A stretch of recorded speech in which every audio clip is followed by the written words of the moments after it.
This is a really special moment, I would say extraordinary moment, for this year's Delphi Forum.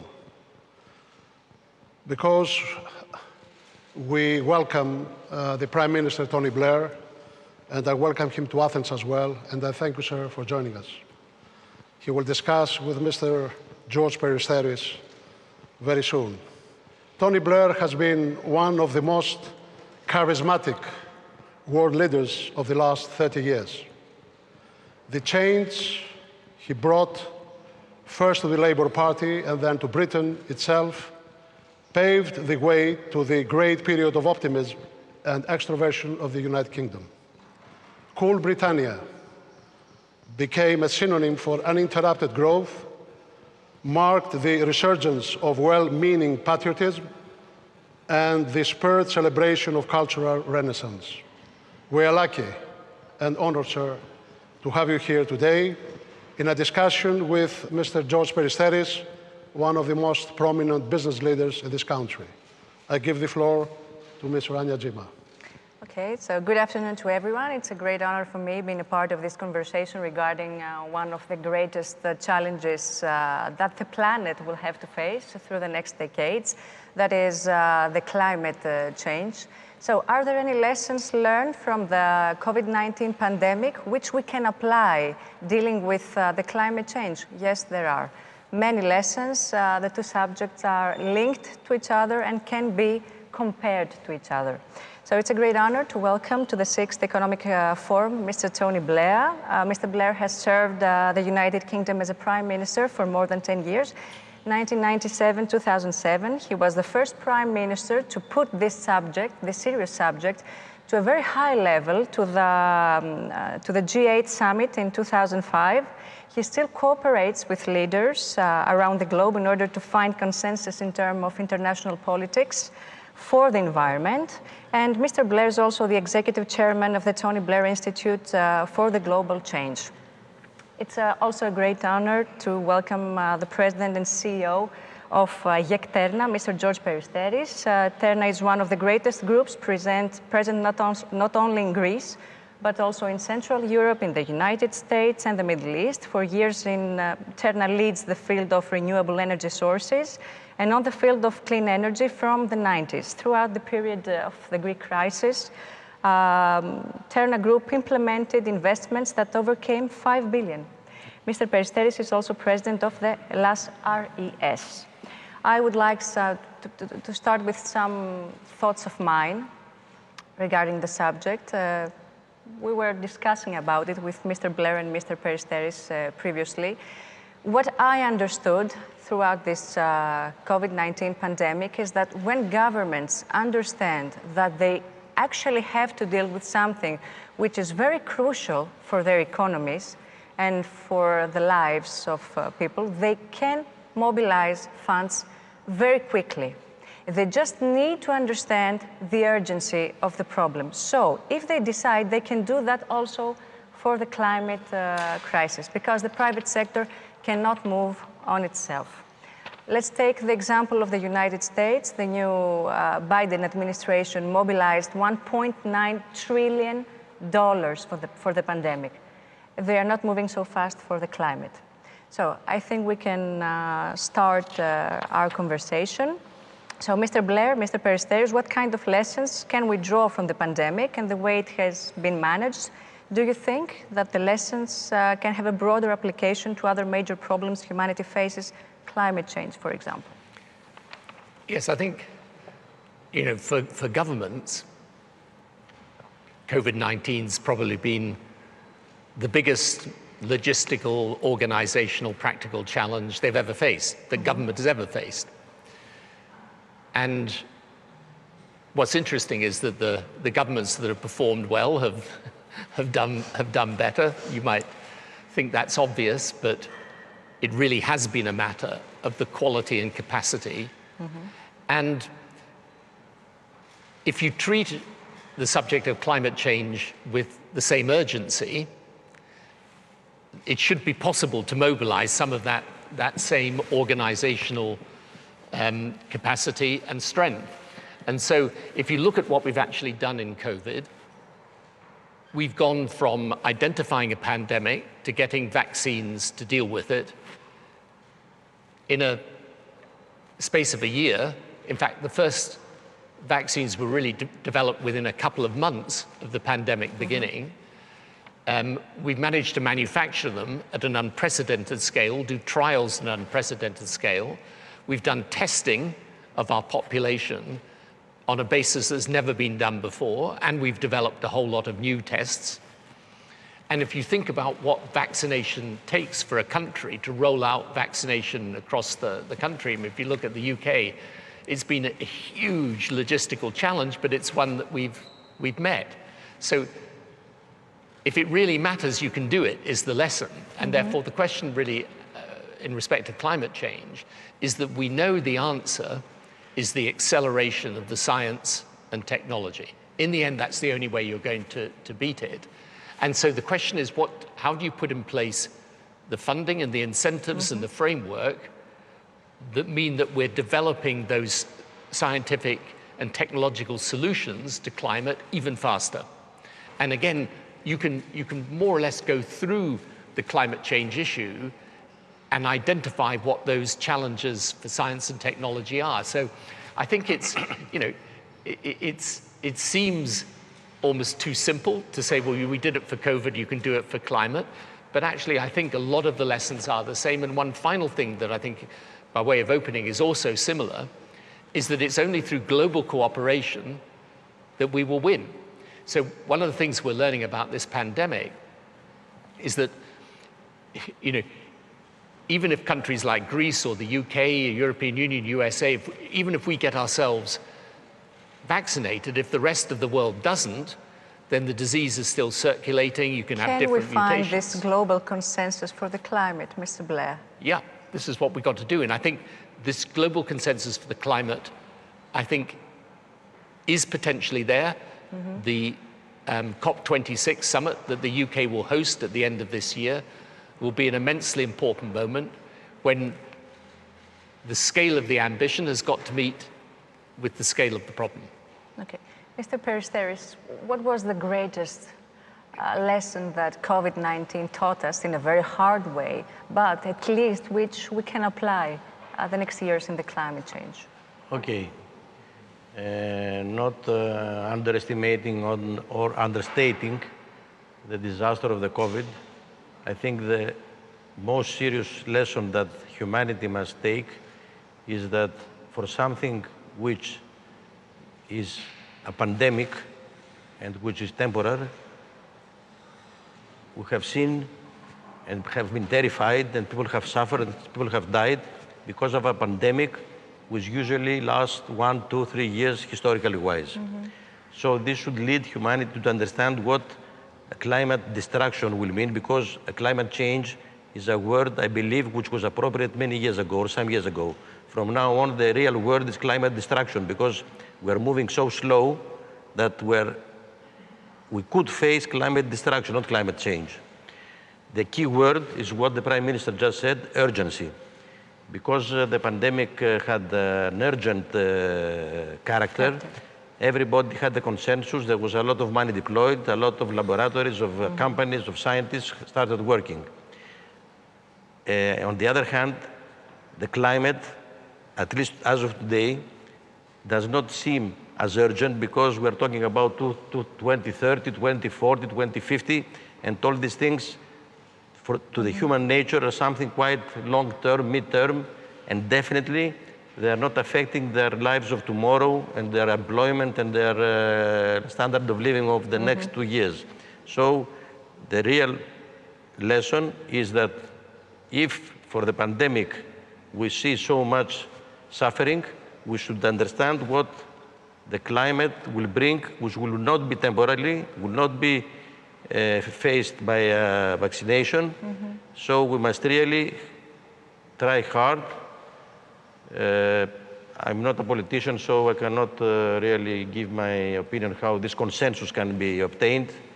The Prime Minister is much more experienced in this case, but there must be a global consensus, because the vaccination or the pandemic. No, the pandemic you can contain by closing the borders. The climate, you cannot close the borders. It will be for everybody. That's true. And still they are also linked in a health view, because scientists say that this rising of the temperature and the floods, they will accelerate new pandemics. We'll face new pandemics. So, Mr. Blair, I think we all agree that we have to put governments to think how quickly they can act. What should they do? What sectors should they mobilize? Is it simply a matter of clean energy or renewable sources, or does it get more complicated, involving multiple sectors? Can governments manage climate change without the private sector? They certainly can't without the private sector, and yes, you need multiple different elements to it. And the point you make, Rania, about the escape of different pathogens as a result of changes in biodiversity is very important, and I think pretty well established. So we've actually had a lot of near misses on pandemics in the last few years. And what we've got to think about is this pandemic has obviously been devastating. It could have been worse. You know, you could get a new virus that is as transmissible as coronavirus, but more deadly. So this is why, you know, there's dealing with the biodiversity aspect is really very important. So here's my take on the challenge. I mean, essentially, the problem is you're never going to defeat climate change if you tell people you can't consume, right? And even if people in the West or parts of the West were to say, okay, we're not going to consume, we're not going to have motor cars or travel, or, you know, we're not going to use electricity in the same way, even if we did this, there is a developing world where people, you know, they want the way of life that people in the Western developed countries have had, and they're going to want it, and they're going to demand it. And if you take, for example, my institute does a lot of work in Africa. Over the next 30 years, the population in Africa will double. There will be over 2 billion people on that continent, and they are going to want electricity, they're going to want infrastructure, they're going to want travel, they're going to want access to the modern world. And therefore, this is where it comes back to how you mobilize funds and the framework for the acceleration of the science and technology. And again, this is where you can learn a lesson from what we did in COVID, because we did, I mean, if you take the messenger RNA technology for the vaccines, you think how uncertain that was, and now it's there as a major part of the backbone of this effort. And probably, by the way, it will lead to a whole lot of new developments in tackling disease and heart disease, cancer, so on. Right, so this is where I think the thing that we've got to do is literally go through every single aspect of this, from fuel and aviation, carbon capture and storage, obviously the renewables that George and his company work on, incredibly important. And you've just got to see in every single sphere, how do you incentivize the acceleration of the technology and then the implementation of it? Because, you know, George will be able to speak better than me to this, but, you know, renewable energy, wind and solar, I mean, it has become much, much more competitive in these last years. But that didn't happen just by chance.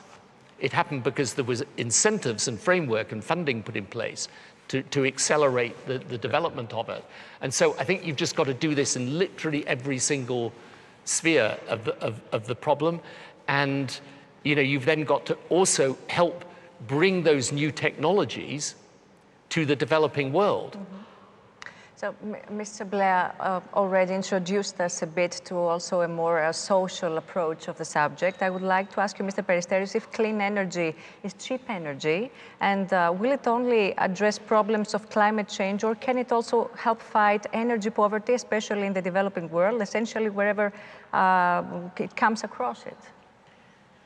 Well, you're absolutely right. It's not only tackling the climate issue, it's also bringing cheap and decentralized energy to to people who today do not have it, because renewable energy can be much, much more easily decentralized than fossil fuel produced energy, because it's by nature, it can be decentralized. We only have to think that although only 10% of the whole global population lack access to electricity, 57% of the sub-Saharan population lack access to electricity. These are not figures of last year, it's figures of 4 years ago, but big they're numbers. still... Very big numbers. It's very impressive. So, renewable energy is clean, it's cheap, and can be decentralized. So if we think what this availability of electricity, of energy, electricity especially, can do to these populations, who, as Mr. Blair said, are going to reach the double the population. Explosion. It's very important for social, for democratic, and for humanity reasons to spread out the renewable energy technology. And technology is the key factor because, as Mr. Blair said, 20 years ago, renewables was something like a hobby or like exotic things. Now it's the more competitive and cheap form of electricity. Why? Because mostly in the West, governments endorsed it, helped to the financing, so the technology was evolving. It did not happen as quickly as the vaccination, but it happened over the years. So if there is a consensus on it, it will be done. And I'm not so sure if it's so easy for everyone to link energy to democracy or political stability around the globe. But what Mr. Peristeri just said is exactly that. And you also mentioned it, Mr. Blair, that if we manage to do that, decentralized energy, cheaper energy for everyone, that means more democracy, more political stability for whole continents. And, so, yes, and less geopolitical tensions. Yes, that's true. So since both of you assert that clean energy is cheap energy, do you think it will operate only in the economic dimension? We answered that. Or will it also bring about overdue social and political transformation? Can energy bring up political transformation, Mr. Blair? Yeah, because so today more than ever before, because of the internet and because of digitalization, if you don't have access to electricity, you don't have access to the lifeblood, really, of the global economy.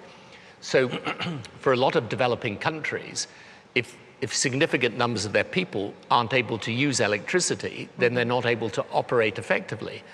And that's why, you know, what we've got to do is look very specifically, for example, at, if you take, again, just Africa, so you've got several projects there, for example, around the use of solar power in the Sahel group of countries, which is a project supported by the Africa Development Bank. But how you mobilize the capital to use the enormous potential, solar potential of that part of the world in order to generate electricity for these countries, that's a challenge that is going intimately to connect to their politics. And with some of these countries which face problems of extremism, for example, you've got jihadi and extremist groups operating in these countries who actually prey on poor populations, get on the back of local grievances, cause trouble and disruption. So if you're bringing energy to those countries, you are also bringing political stability, you're bringing the ability to get educated, the ability to get healthcare. You know, so this is absolutely vital, and it's why you've got to tie all these different issues together. This is the importance of having global cooperation, because it's in our interest in Europe to stabilize the Sahel group of countries. And dealing with the climate issue and helping them develop is actually an important part of our own self-interest. Otherwise, the next wave of extremism and migration, by the way, will come from there. And you can see this already beginning to happen. So, you know, I think this is one of the things that happens sometimes in politics, is that you get, you know, out of something that is a crisis, you can build real opportunities in different dimensions. And this is one example. And I think, this is why the recent American leadership on this issue and the summit that President Biden hosted is incredibly important. This is whatever disagreements we have with China, and we do have disagreements with China, but on this issue, we've got an absolute common interest. It cannot be done without China. We need China's involvement and participation. So, it's the politics of this are both fascinating and require a degree of, forward thinking and vision that is going to be absolutely essential to solving the problem. So in order, Mr. Peristeri, for this to happen, that means to make the energy thing more political, to bring more justice, to bring more political stability, this has to reach every citizen. So how will the average citizen experience the clean energy revolution in the developed world? What difference will it make to the life of the average city dweller? If we're talking about the Western world, for a person living in a big city, apart from the general climate issue, I don't think he will see a lot of a difference, apart from some chargers for electrical cars, etc. But for other parts of the world where there is really energy poverty, it will make complete change of their lives to the better. It will give access to education, to information. This gives access to better understanding of political issues, to democracy, to social respect. It's a huge transformation. And it's not only energy or power, it's the whole way of life. I mean, the cyclical economy, this will change definitely the way of life of everybody, but renewable energy is a part of the broader aspect of circular economy, which is very, very important. It's a bit more general, so not easily conveyed to everybody, but gradually it will. So, Mr. Blair, sometimes the pressure for the governments comes from the citizens. In order for the citizens to put pressure on the governments, they need to understand how their lives, their cities can change. How our lives and our cities can change from this? The changes, I think, will be quite dramatic. If you just take electric vehicles, which George was just mentioning, we will have electric vehicles that are driverless, probably in 10, 15 years. By the way, that is a revolution in travel, but it's also got huge consequences for jobs and insurance and many other different aspects of working. So you require government to be closely involved because they're going to have to steer through this process of change. I think people will, for example, you'll need to replace a lot of domestic appliances. That, again, is going to be quite a big change. I think that the other thing is it's going to be necessary to look at new ways of creating energy. So you have blue hydrogen, green hydrogen. I think the carbon capture and storage would be really important. Batteries, obviously, this is absolutely vital. And so I think one of the things that is going to be important is to get the right relationship between government and the private sector. The thing I learned about government is that it's great at providing a framework for others to work in, and it's going to be necessary. So government's going to have to provide a framework, but government's not very good at picking technologies. So the best thing is for it to create the framework, to incentivize it, and then to ensure that, for example, around things like battery storage, which we need answers on, that you've got a framework in place where you're mobilizing, it then becomes in people's interest to mobilize capital in order to go and seek solutions. And I think there will be all sorts of changes that the citizen notices in their lives, for sure.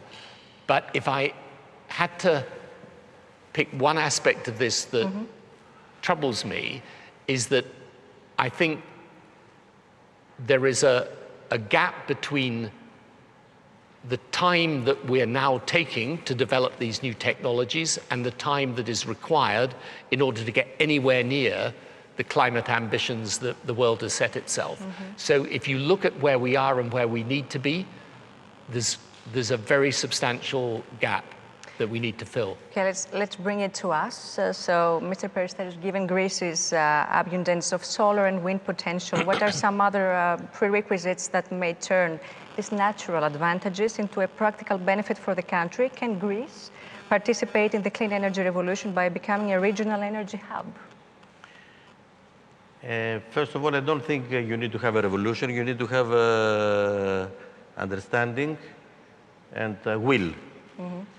So I think there is a political will. It has been very clearly defined by the government and the Prime Minister himself. So the direction is definitely settled. As you said, Greece is quite rich in this kind of resources like wind and solar. One area which has not been addressed yet is offshore wind. There needs to be a regulation for that to start operating. Plus, as Mr. Blair said, the storage aspect, because for renewables, storage is a must. And in this case, I think one should, once the framework is there, the market will choose what storage is better. For example, batteries, we know that they have a life cycle of 10 years. They need raw materials which are not abundant all over the world, while more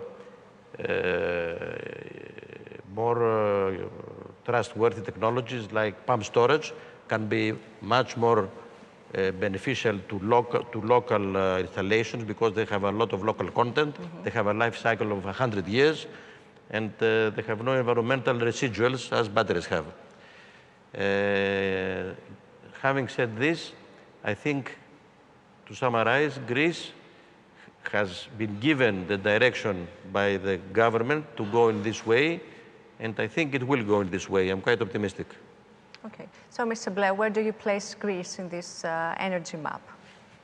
Yeah, I think it's got a big role to play because, as George was saying, wind and solar can be developed substantially, and then obviously Greece is also looking at other relationships in the broader region. I mean, to the south, and I think, yeah, it's also one of the things I think that countries can do. So even a country the size of the UK, in the end, our actual contribution to the climate issue is going to be, relative to China, India, America, small. But on the other hand, by showing how it can be done, you then, that has its own benefit for other countries who can, because often with governments, they kind of think, okay, it'd be nice to do, but can we really do it? And I think if countries like Greece and the UK can show how it can be done, this gives some impetus to other governments to follow suit. I mean, I think the other thing that will be really important is to make sure that we're using all the resources we can around development finance. There's one of the problems that many developing countries have is that there are projects which they could develop, but they find it impossible because of the position of their country in the international financial system to get the capital to do. Now, some of those projects are very grand projects, like there's a project called the Inga Dam project in the Democratic Republic of Congo that could be the biggest hydroelectric project the world has ever seen. I mean, vast numbers of gigawatts of electricity. Now, maybe you can't do all of that, but there are major projects that you've got where with the right blend of development finance, you could get those going and make them investable, and at present time they're not. And then you've got a whole lot of small for example, off-grid and mini-grid solutions in some developing countries where to lay the electricity grid just is not feasible.